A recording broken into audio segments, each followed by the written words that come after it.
Welcome to this edition of Consciousness Raising Online. What I'm going to do is jump right into this because it's a little bit longer than I've been the last few times, but the content is so important that I really want you to have the opportunity to get all the information. As you notice, I've entitled this, where did suburbs come from?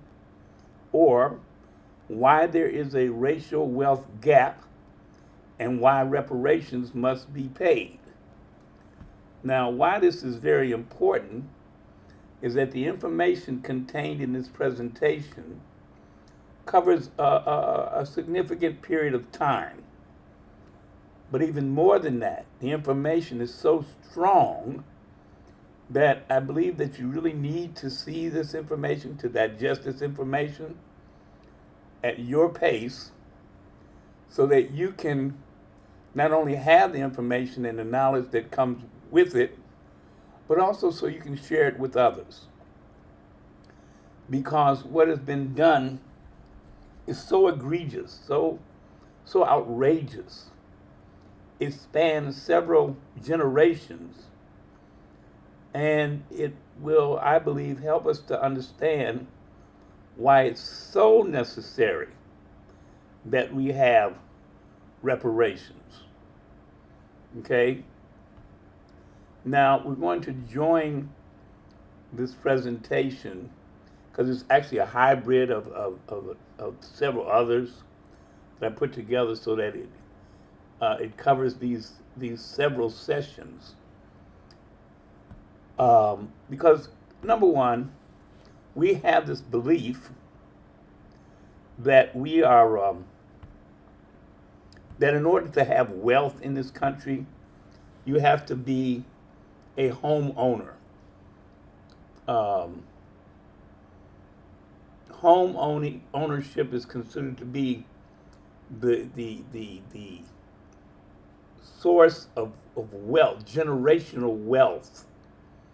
And it's just not true.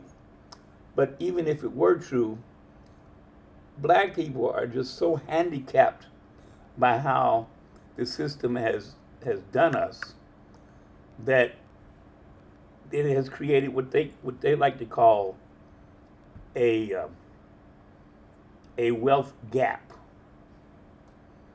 Well, before we get into the piece, I just want you to pay attention to this little graph that's here.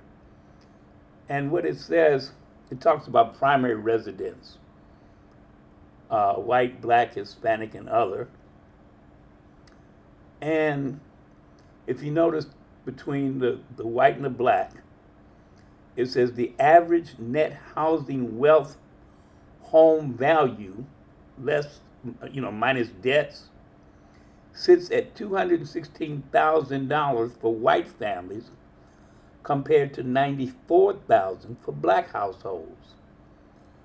Well, that puts us at such a disadvantage that you can't compete. You can't compete for anything, because if your wealth is dependent on your credit rating and all of that stuff, if all of that stuff revolves around the value of your home, then yeah, you're stuck. You can't buy as much with your dollars, even if you have the same amount of dollars as that family that has a net worth of $250,000. Yours is less than $100,000. So anyway, we are going to jump into this, and it's about 50 something minutes, but it is definitely, I think, worth it to watch it. And if you can't watch it all at the same time, you can always stop and come back and watch it and resume it. And if you watch it through the first time and you want to come back and watch it again, that's why we're recording it, because it is a lot of information. And so we present it here consciousness raising online? Uh, Now, first, in order to set this up, I'm going to show a short video that brings us from basically from the end of the war, World War II, to a point where for a lot of people, and when I say a lot, you're going to be surprised, I think, at the numbers of people who were able to move into the American dream in a way that had not been possible for generations before. Okay? So here is a walk through the past. And in many ways they were. As a nation, they had been through some very rough times. 10 years of the Great Depression, and 6 years of World War II, where tens of millions had died. And much of Europe and Asia were destroyed. Now, post-war Americans felt that it was finally their time to settle down, to live what was called the good life. For most Americans, the good life meant working toward living the American dream. Maybe a nice home in suburbia, and some nice kids, and a beer and a ball game on a Saturday afternoon. And we'll have the living room right in here, and kitchen right here, and oh darling, it's going to be just perfect. The American dream. Owning a home. Because a well-built house with adequate leisure can live and work as better Americans. And a car, or maybe two. An American car. We have a right to take pride in our cars. And modern appliances that their grandparents had never known. You can own your own home, complete with its own refrigerator, television set, and clothes dryer. Boy, here's real emancipation from old-fashioned chores. A refrigerator, washer and dryer, perhaps a dishwasher, and so much more. And all of this was possible because of our industrial and economic power, and because of what was commonly called better living through science. Inventors, engineers, and manufacturers continually offer us improvements so we can have Ever greater progress in science and business that ensure a way of life that is physically gratifying and spiritually uplifting. Chemists have a lot to do with this, turning coal into everything from truck tires to sheer 90s. The world of science has given us some fabulous things. Materials which make fabrics more beautiful and easier to care for than natural ones. New and better stretch yarn for women's stockings. In the world of tomorrow, plastics will certainly call the tune.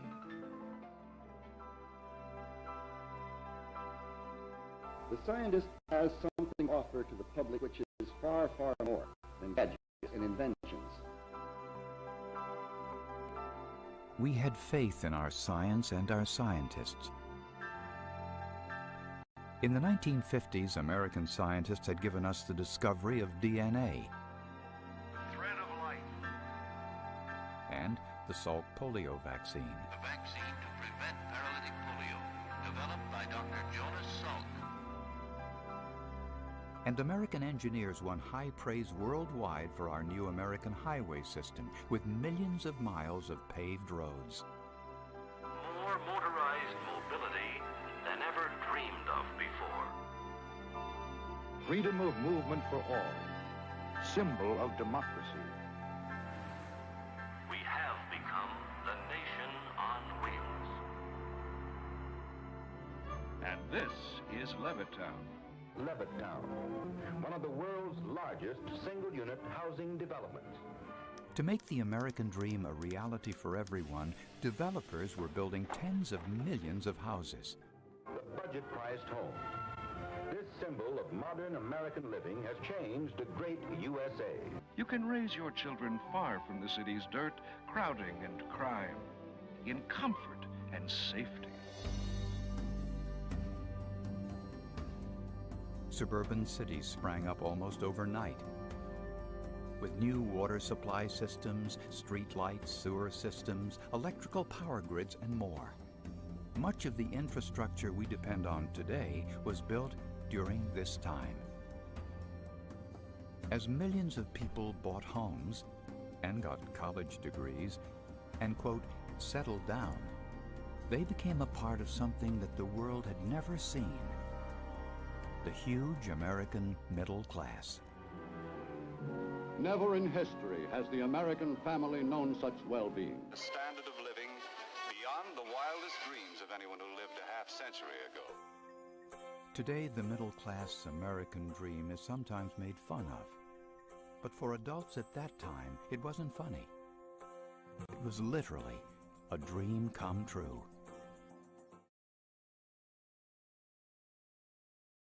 Wow. Now, like I said, some of the things that we're talking about, that we're looking at right now, that you just saw, if you're under 50, you probably are not that familiar with how the society was. And if you're over 50, then I'm pretty sure you recall those things very well. So you have to understand, for an example, it talked about better living through science. See, after the World War II, the United States was positioned to become the #1 world power, and there was a great deal of perceived prosperity. Scientists were, the corporations were doing all kinds of stuff. One of the things that was real deep was the advent of plastic into the society. See, we take it for granted today, but prior to the war and prior to the introduction of plastic as one of the primary things that things were made of, they were made out of wood, they were made out of steel, they were made out of concrete, they were made out of glass, and then plastics became the new thing. And soon some of everything was being made with plastic, which on the one hand made certain things less expensive or cheaper, but it actually came at a great cost. It really did. We didn't know, because in order to make plastic, which is a product, a petroleum product, by the way, meaning oil, it has a tremendous what's the word I'm looking for, Clyde? The after what it takes to make plastic, the discards or the throwaway part is more than the plastic that you get. So the society was moving fast, okay? But here's the other part. As this graph is showing us, the American dream, suburbs, suburbs, meaning urban, the sub part of the urban atmosphere. Okay, affordable single family housing. People wanted good schools. They wanted friendly neighbors like themselves. That's very, very particular there. New highways. This country went on a highway building binge that was incredible, as it showed in that video. They built millions of miles of roads, highways, byways, expressways,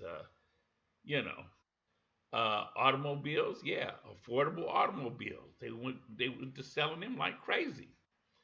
And gasoline prices were very, very low. And let me go back to automobiles for a second. The big three automobile companies, what was it? Chevrolet, Ford, and what was the other one? Oldsmobile, I guess. Whatever the big three were, they were run by former generals in the military in World War II. And so they came on like gangbusters. Okay, and you see that little statistic there, 13 million homes built in the 1950s, 85% were suburban. That's going to have more meaning in just a moment. All right, let's check this out. In 1945, Americans needed 5 million new low-cost homes, and they needed them right away. Now there are building materials. The elusive dream of home ownership would soon be realized by a man about to fulfill a dream of his own and invent a new phenomenon, suburbia.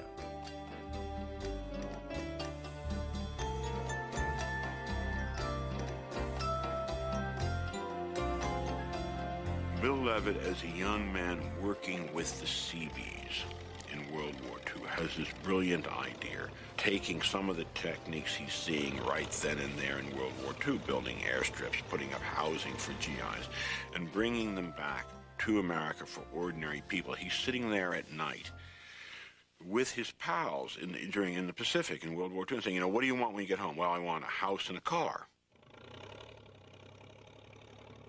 Bill Levitt's special genius was figuring out how to mass produce the American dream. We first came to see that property where they were going to build. It was potato farms, and it stretched like from here to eternity. You would see concrete foundations, nothing but concrete with the heat in. And then down the road there, where in the midst of all the dust, was a frame job going on. And then down on the dust was where he completed, was the sheathing going. And then down the road a bit, and it was like putting your clothes on, from your socks on first, and then putting your underwear on and the shirt, and finally way down on the other end. It was a finished product. Was a finished house. And yet, you could see how it grew. Before the war, the average contractor built 5 houses a year. In Levittown, Long Island, they built 36 houses a day, a grand total of 17,450.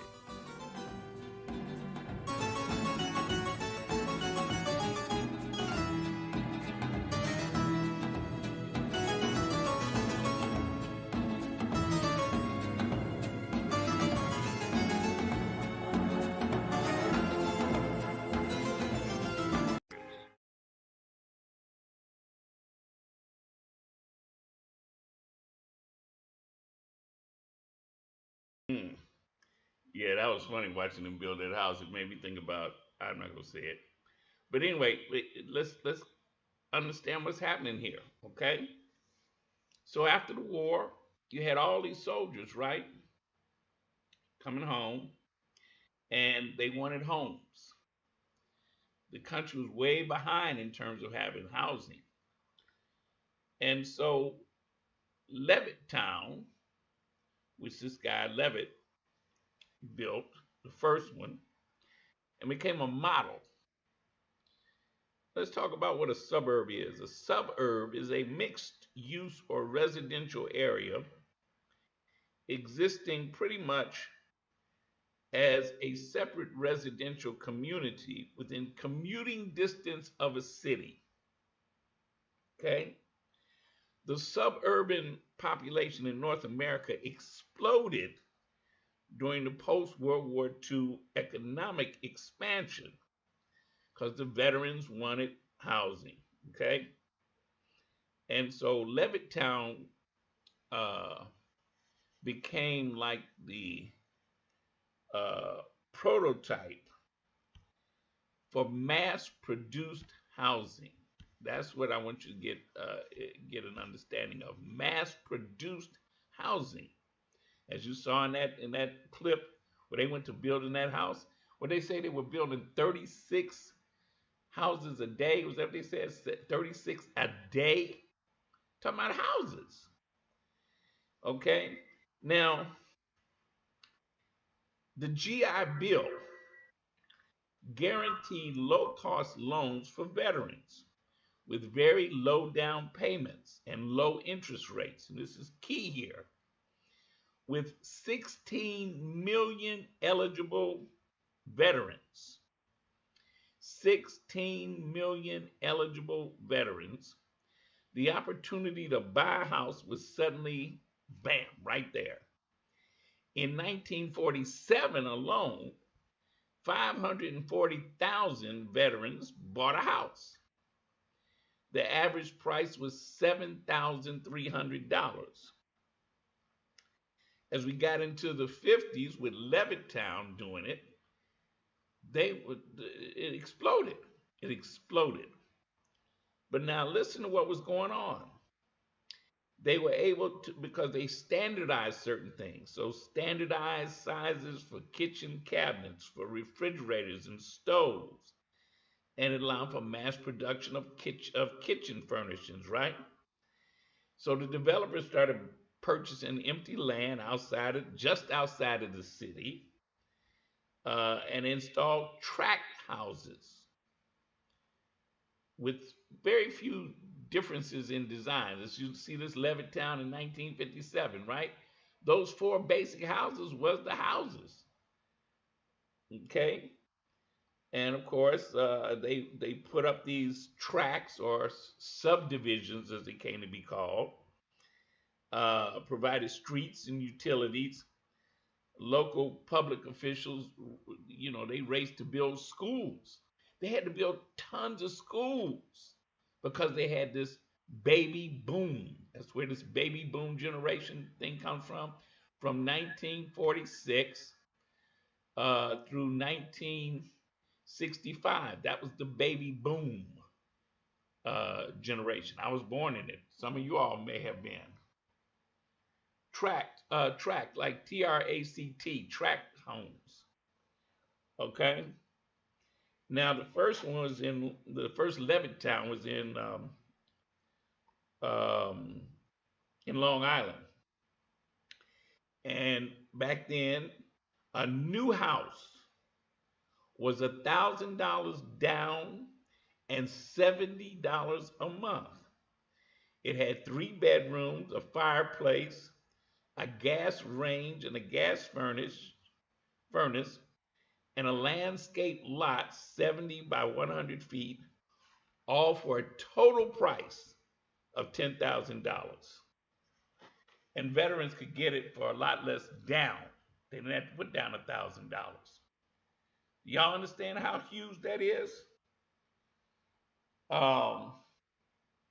Let me take you another step further.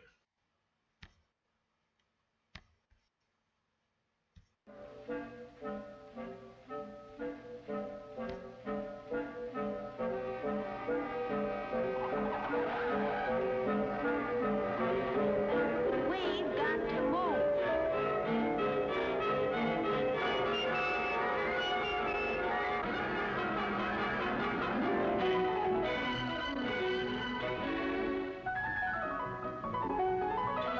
And so they join the stream of family life in the suburbs, soon to become part of its familiar sights, soon to absorb its familiar sounds. Anybody home?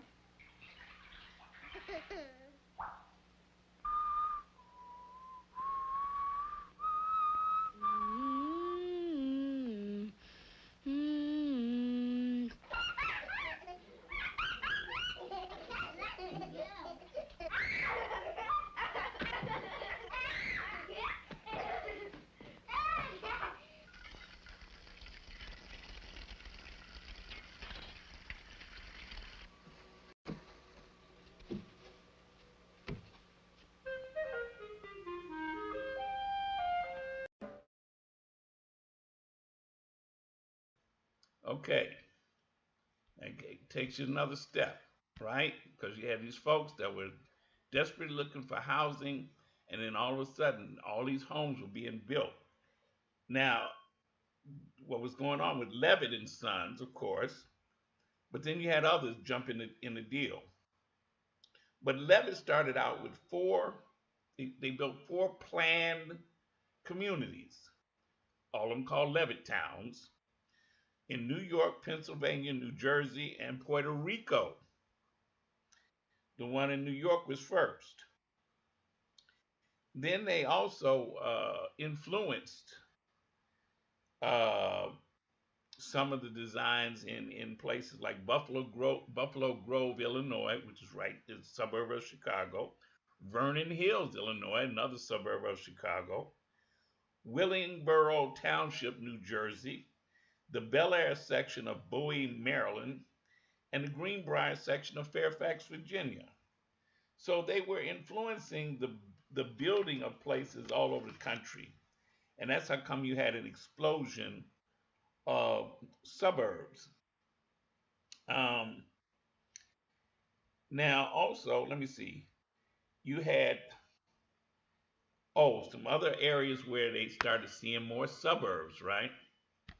Um, Boston, Cleveland, Chicago, Detroit, Los Angeles, Dallas, Denver, Houston, New York City, San Francisco, Sacramento, Atlanta, Miami, Milwaukee, Pittsburgh, Philadelphia, Phoenix, Roanoke, Virginia, St. Louis, Salt Lake City, Las Vegas, Minneapolis, Washington, D.C. And they all followed the same pattern. They followed the same pattern. Okay. And I don't know, maybe some of you all might have grown up with in a suburb. I don't know. Actually, my family moved out into a suburb. It wasn't until 1970. Okay. And we didn't see it like we didn't have an understanding of like I know now how they were set up, but it was actually a planned community where my mother moved first. In fact, some of y'all may understand this. In Chicagoland, there's a suburb called Park Forest. It's a south suburb.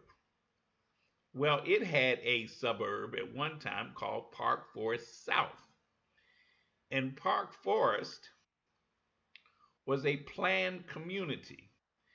The guy who basically developed Park Forest, he set it up so that there would be X amount of white people, X amount of black people, X amount of professional people, X amount of factory workers. The whole thing was like very much laid out. And it stayed that way for a long time. Now, Park Forest South was the outgrowth of that. And then some years later, they split from Park Forest and they changed their name to University Park, which it still is to this day. But Chicago is not new to the idea of planned communities. There's a place it's actually in Chicago within the city limits. It's called Pullman, the Pullman community.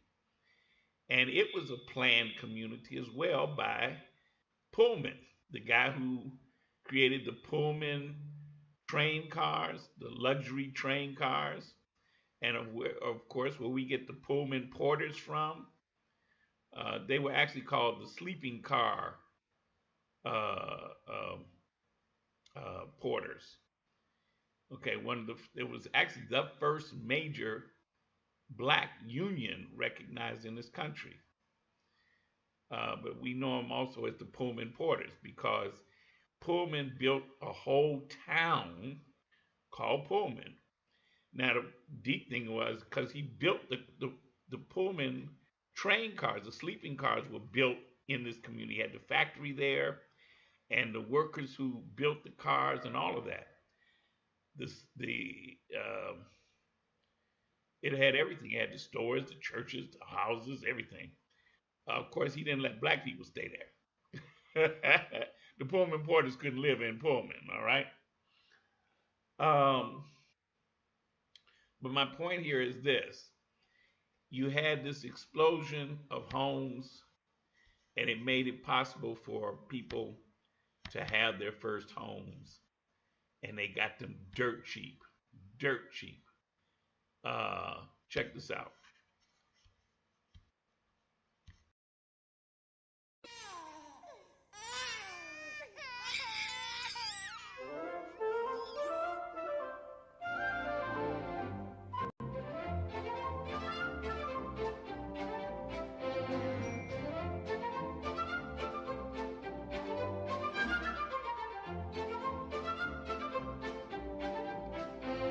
In the first year of peace, more than 2 million couples were married. By 1950, 21 million babies had been born in a seemingly endless baby boom.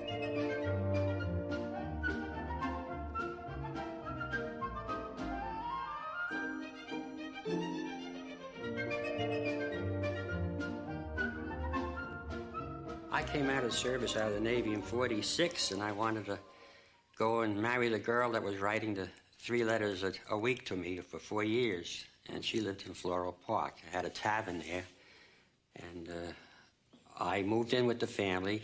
There was a mother and father, her sister and brother, and myself, and a baby coming on after a year. Despite weeks and months of house hunting, some 3 million married couples throughout the country today are still unable to establish homes of their own. When you look at the books that you read in school, you read of people in a house. You never read of people living in an apartment, which we did, in trees. It sounds, and it's all new. You know, it was really something that you would like to have.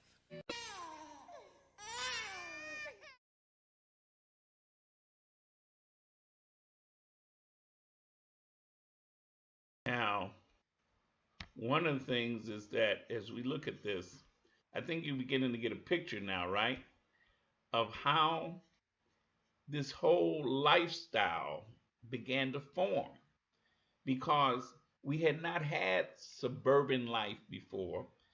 You had rural areas, okay? Now let's be different. Let's differentiate. See, rural areas like farms and all that stuff, you had those outside the cities.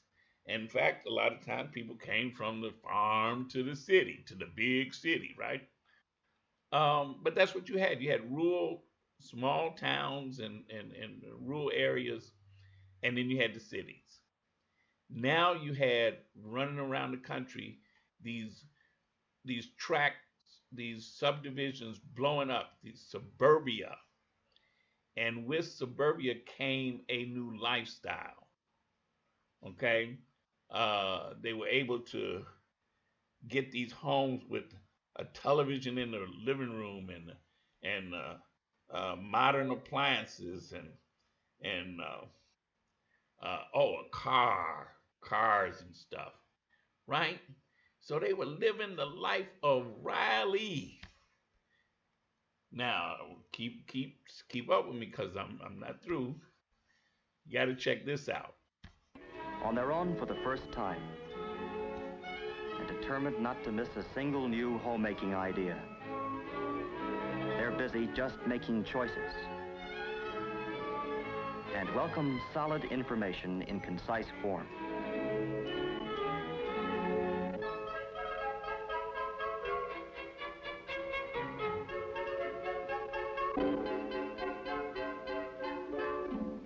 It takes a while for a young couple to realize all they're in for when they buy a house or when they have a baby. And when they buy a house and have a baby,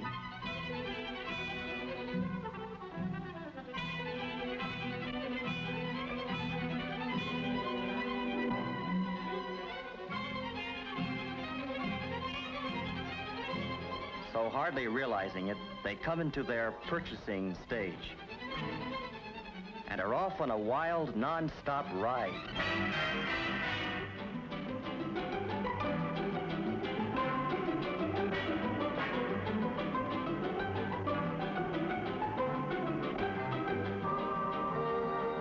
It's a happy-go-spending whirl, reflected in the windows of the suburban shopping centers where they go to buy.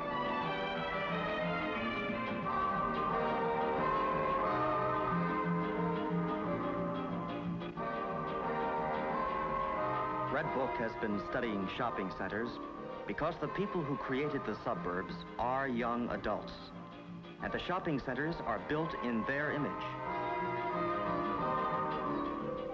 Selling to young adults demands a new kind of marketing.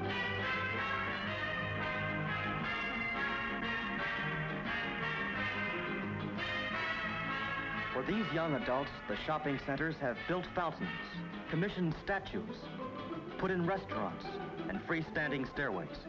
They've included banks, loan offices, rental plans, plant nurseries, and places to buy building materials. The shopping centers see these young adults as people whose homes are always in need of expansion. People who buy in large quantities and truck it away in their cars. It's a big market. To help people find their cars, the centers have enlisted the children. They've put in shopmobiles to help them cover the ground. They've added banks of storage lockers, miles of checkout counters, and endless rows of carts. Carts rolling down the malls at Southdale, at Northland, at Gulfgate, Sunrise, and East Point, at Hillsdale in California. These young adults, shopping with the same determination that led them to the suburbs in the first place, are the goingest part of a nation on wheels. Living by the automobile, the first young adults in the age of the push button.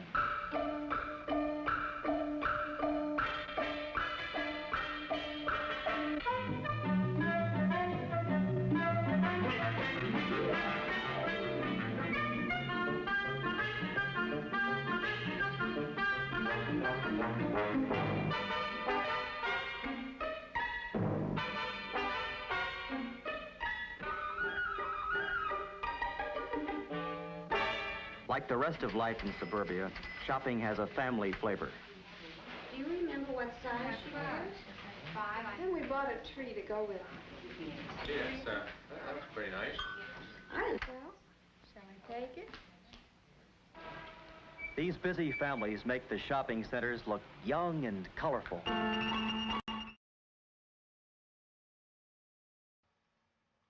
Ooh, buddy. Wasn't they some buying people? Wasn't they some consumers, weren't they? Y'all see what I'm talking about? See, that didn't happen. That had not always been that way. This was something that began after World War II, and as it got into the 50s, these people went plumb crazy. They were buying everything, and they were living the high life. Look at this, the suburban lifestyle, right? And you saw them with the shopping mall. The mall didn't come into existence till the suburbs were created. That's where the malls come from, right? And so it was like, whoa, buddy. And like I say, they were living it up, buying everything. And now you're gonna notice something a little different in a minute. Here's a great example. Now that's one of the Levitt towns. Look at that. How do you even find your house? When you look at it from this view, it's like, dang. Because all of them looked so much alike. And yeah, they had addresses and stuff, but whoa. But there's a mentality that goes into that as well. Okay? And the suburban lifestyle became major in the 50s and then into the 60s. And the cities were going through changes, the urban areas. See, there was a time urban didn't mean like it does now. It's a code word for black people, right? But back then, you didn't even see the word urban. You saw suburb and suburbia, and those were considered the joys of life. Now, all right, here's where it gets deeper. Designed for a family of 4, Levitt's Basic Cape Cod sold for a minimum down payment at a price most people could afford. I think there's a great ad in there. Mr. Veteran, you're a lucky guy. You know, you can buy this house with $100 down. The first day that they were going to sell them, the lines were, people started lining up 72 hours before the houses went on sale. Even Levitt was stunned. A second Levittown in Pennsylvania was every bit as successful as the Long Island Levittown. Everyone, it seemed, wanted a Bill Levitt home. I beg your pardon, sir. Would you mind telling me who you are and where you're from? I'm David Poole from Atlantic City, New Jersey. And would you tell me why you're moving here to Levittown? Well, I'm working in this area now, and I've looked the houses over, and I think it's a fine place to raise a family, so I've decided to buy one. Very good, sir. house was a little Cape Cod cottage with a trellis over the door and one window on either side. And it was 4 rooms, nice kitchen, an eat-in kitchen, decent-sized living room, 2 small bedrooms, and a bathroom, and it had doors that I could close and open and close and open with. We had always lived in furnished rooms. We had no privacy whatsoever, nothing. It was perfect for a young couple. And we had a Bendix in the kitchen. That's right, Bendix washing machine in the kitchen. First time I ever saw a washing machine, I think. And we fell in love because that washing machine was underneath the stairs, you know. And before that, when we had the baby, you know, it was like 16, 17 diapers a day to wash, boil them on the stove. And needless to say, the family wanted to get rid of us, too. They didn't need a baby that was crying in that, you know, tight quarters. You know, and to have a house of your own. Man, that was the way we felt, you know. After the Depression, all this kind of a gift from heaven, you know, you found these wonderful houses to move in.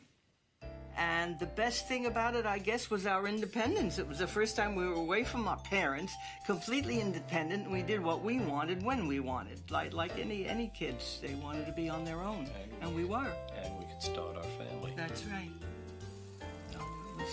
And the rapport between neighbors was, at first, was very good.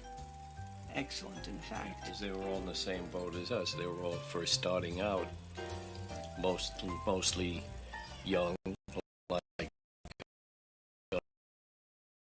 us, and just with their families. Families of Levittown had one other thing in common. They were all white.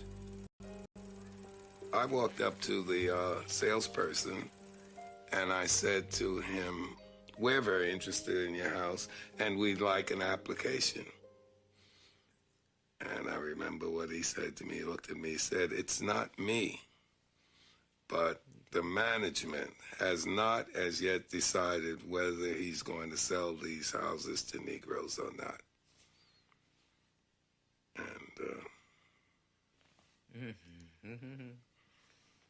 You can't believe it. You really thought you had it made. You know, everything is falling into place. well, I'd like you to conceive that somebody telling you that, and there's no recourse, telling you that openly and outright like that. Bill Levitt saw himself as a home builder, not as a social engineer, and he refused to sell to blacks. There were court cases against him, and the fact is he was all too typical of what existed in real estate in America in those days, in believing that you did not have to and should not have to sell to people who were not white.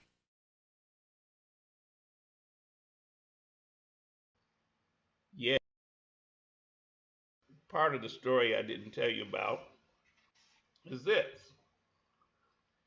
When these homes were being built, part of the deal was that they were racially discriminatory in that you could not sell or rent these homes to anybody except white people. They had to be Caucasians. And that included the military veterans. Even if you were a veteran, if you were black, you could not get a home. The FHA, the Federal Housing Administration, they mandated that these areas, these suburbs, be white only. See, at the time, people thought it was just a personal preference. No, that's not true. Redlining for many years was thought to be something that the banks just did. That's not true either. The federal government created redlining. They're the ones who did the redlining, meaning that they would they would set out on a map what areas, like if it was green, that meant it was cool. You could give mortgages in that area. That meant it was white. If it was yellow, that meant, well, it had a few foreigners and a few non-whites that might have been Mexicans or whatever. But it was still marginal. But if it was red, if it had a red line around it, no mortgages, because that meant it was predominantly black. And if it was not predominantly black at that time, it was expected to go black. And so they stopped giving mortgages. Tell you a story about family.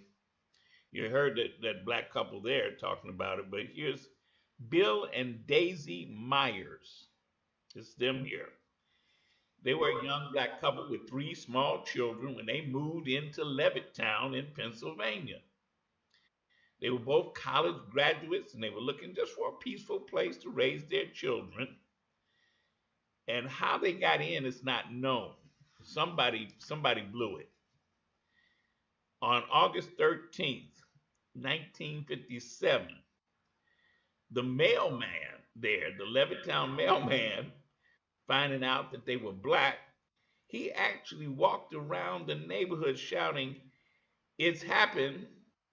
Niggers have moved into Levittown." And at first, what happened, groups of housewives, white women, gathered across the street from their house, and they were spitting and cursing and all of that at the house, at the people. Before nightfall, over 300 townspeople had formed in front of the house to throw rocks and smash the windows of the home. It didn't stop there. They came there every night. You see that? You see those crowds? They came every night. And they had 8 crosses burned on their lawn and 1 on the lawn of their neighbor who was trying to defend them. And to try to get the Myers out of their home and out of town, something called the Levittown Betterment Committee was formed. And they were trying to do a peaceful move out, but if that didn't work, they were prepared to do worse. A Ku Klux Klan clavern organized in the town.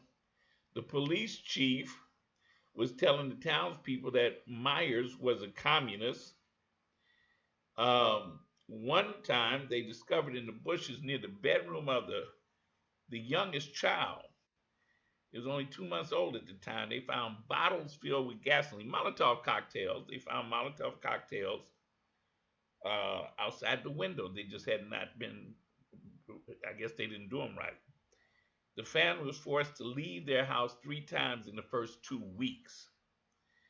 So finally, the governor at the time sent the state police in there to restore order and gave the Myers protection. They finally moved. They just said they were through with it. That was in 1961 when they moved. They got a public apology from the township in 1999. Did you hear what I said? They moved in 1961, but they didn't get an apology, a public apology, till 1999. How long is that?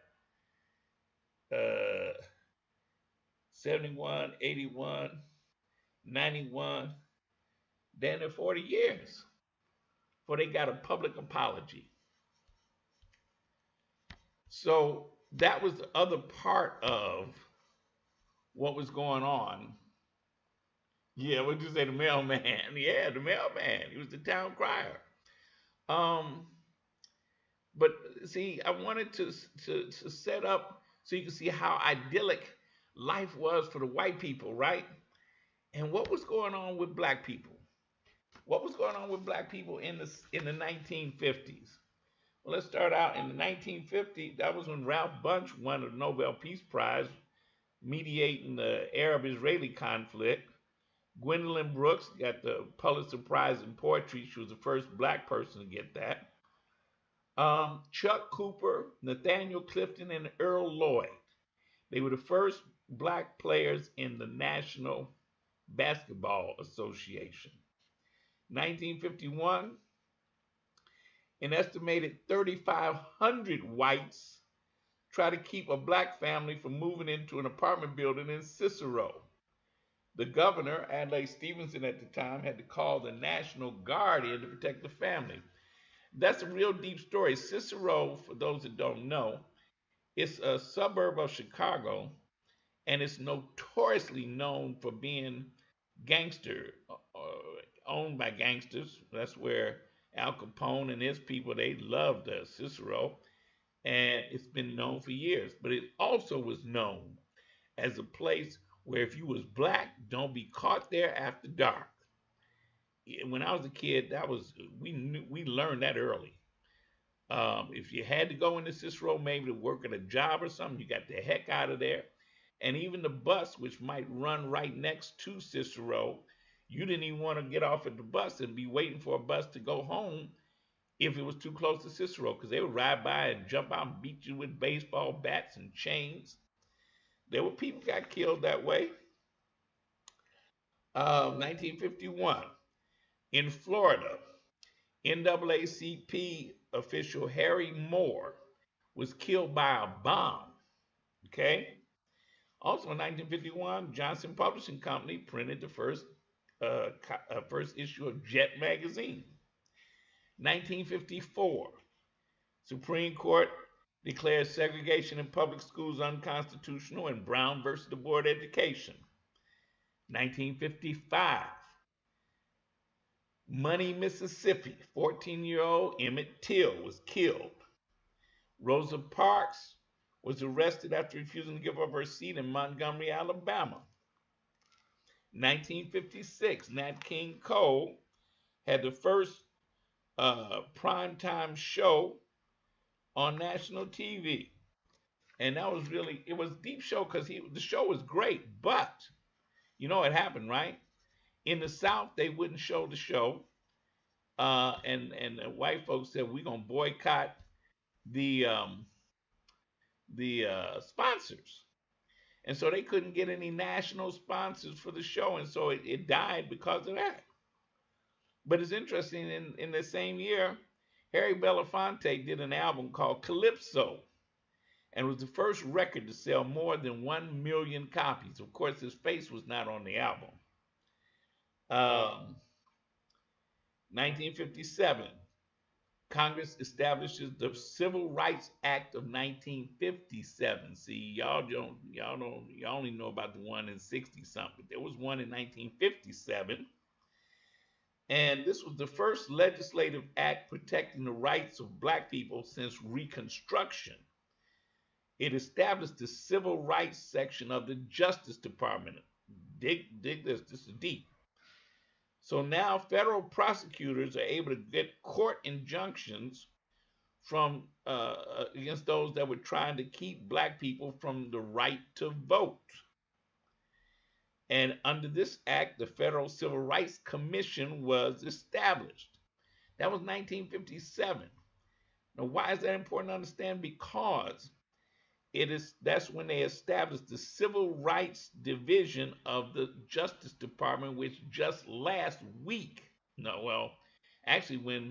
when Trump got in there and he got this dude Beauregard Sessions as the Attorney General, one of the first things he did was turn the civil rights section of the Justice Department upside down and said it would no longer pursue cases of black people being discriminated against, but instead that they would look into cases where white people were being discriminated against. Okay? And just last week, they did some other stuff dealing with affirmative action and all of this stuff. They're overturning, this is why I say this that all the time, that what Trump and his minions are doing, they're overturning things that went for 40, 50 years that we had to fight for. 1957, federal troops sent to Little Rock, Arkansas by President Dwight Eisenhower to enforce desegregation of Central High School. The troops had to protect 9 black students and stayed there for the entire academic year. 1958, the SCLC was established in Atlanta, Georgia. Martin Luther King Jr. was established as the first president of the SCLC. Southern Christian Leadership Conference is what it stands for. In New York, the Alvin Ailey Dance Theater was founded, and Althea Gibson, first black woman to win the U.S. Open Championship. She also won Wimbledon, and she was voted Woman Athlete of the Year. 1959, Motown Records was formed by Berry Gordy in Detroit. A Raisin in the Sun, play written by Lorraine Hansberry, who graduated from my high school in Chicago, Inglewood. And it opened on Broadway. The play is the first to be produced by an African-American woman on Broadway, and all the actors from that time, that was like a, it was like a thing you had to do. You had to be in Raisin, from you name an actor from that time period, they all did Raisin. And then some of them got to be in the movie, with Sidney Poitier and Ruby Dee, but that was the play to be in. And it's deep because I never knew until a friend of mine wrote a book about the Policy Kings that we came to find out that how that all worked, because they got that house, and the white folks in that area, they had something called restrictive covenants back then. That's what they had in the Levitt towns, where you signed an agreement not to sell or rent to blacks or Jews, even though Levitt was a Jew, but he was more interested in the money. But in all across the country, they had what they call restrictive covenants. And it was Hansberry's family that sued about that with the Policy Kings' money and lawyers. It went all the way to the Supreme Court, and the Supreme Court ruled, though, that restrictive covenants were unconstitutional. That broke that all over the country, and it's very little known. That's what Raisin in the Sun, that's what happened to her family, but she didn't have that in the play. That's not in the play at all. Okay? So it's just good to know. But that's what was going on with black people during the time that white folks were living such a good life in suburbia. Okay? And part of what was going on too was that black folks, as they were getting better jobs and better education, they were moving. And so you had white flight. That's what it was called. White folks were moving out of the neighborhoods in the cities. They were moving out to the suburbs. And the government made it easy for them. Easy as heck. They facilitated them leaving. And businesses took their businesses out of the city as well and out to the burbs. So it was, see, people would say, well, you sound like you're making it a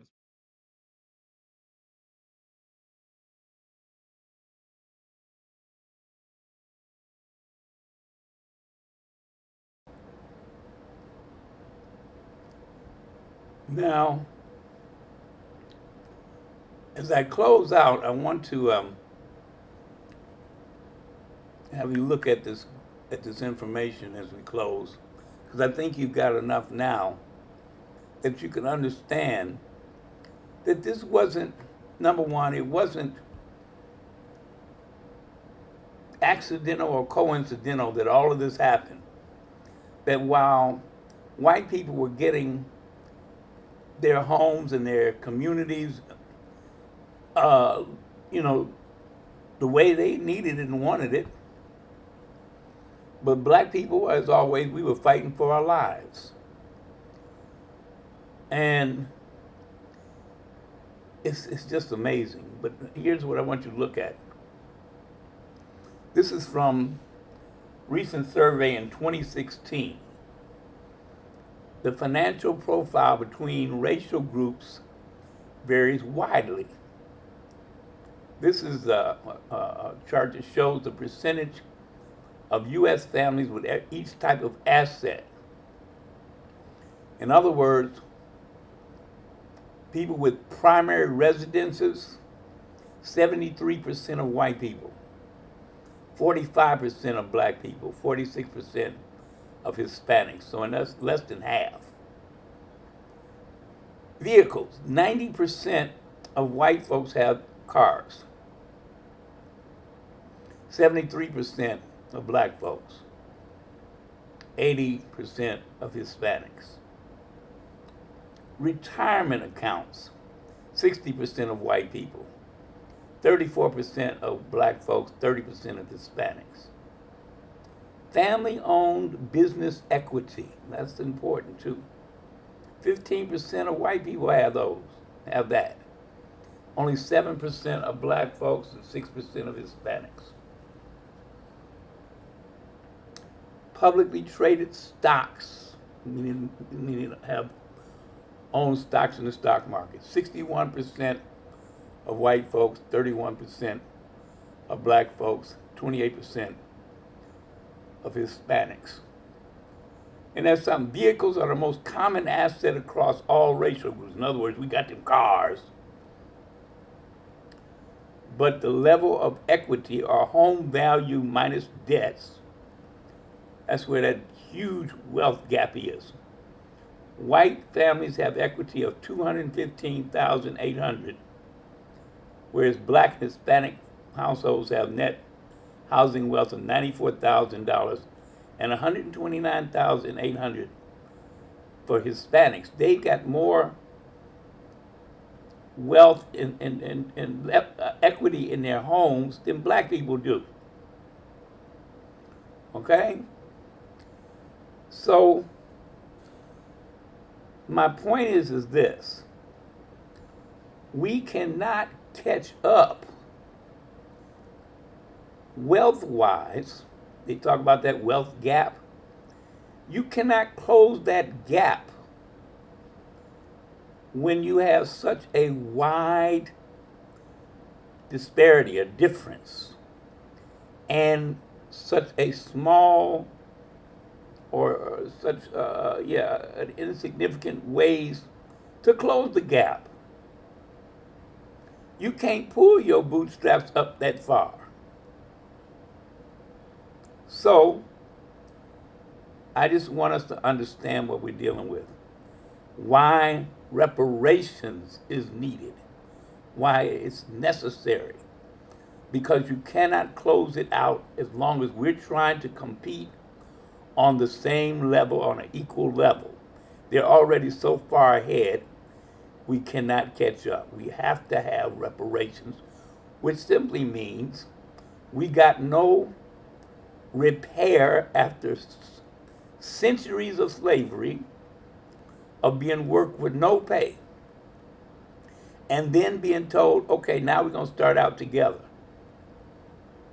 And then we had to get in the Congress in terms of all kinds of laws changed that forced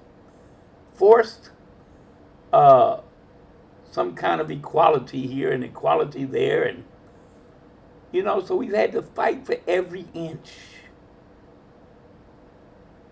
So we need those reparations if we're ever going to even try to close the gap. And now that you have a better understanding, I hope, of how it is and how it came to be that for millions of white people, remember I said that, millions of white people, that they were given the easiest, simplest ways to get into a house. And that gave them a leg up on wealth. Now that doesn't even include, and you have to see this little clip sometimes in Martin Luther King when he was talking about farmland and what they did with the farms. So, in any case, I close out here, and as always, I say no justice, no peace, no love, KNOW.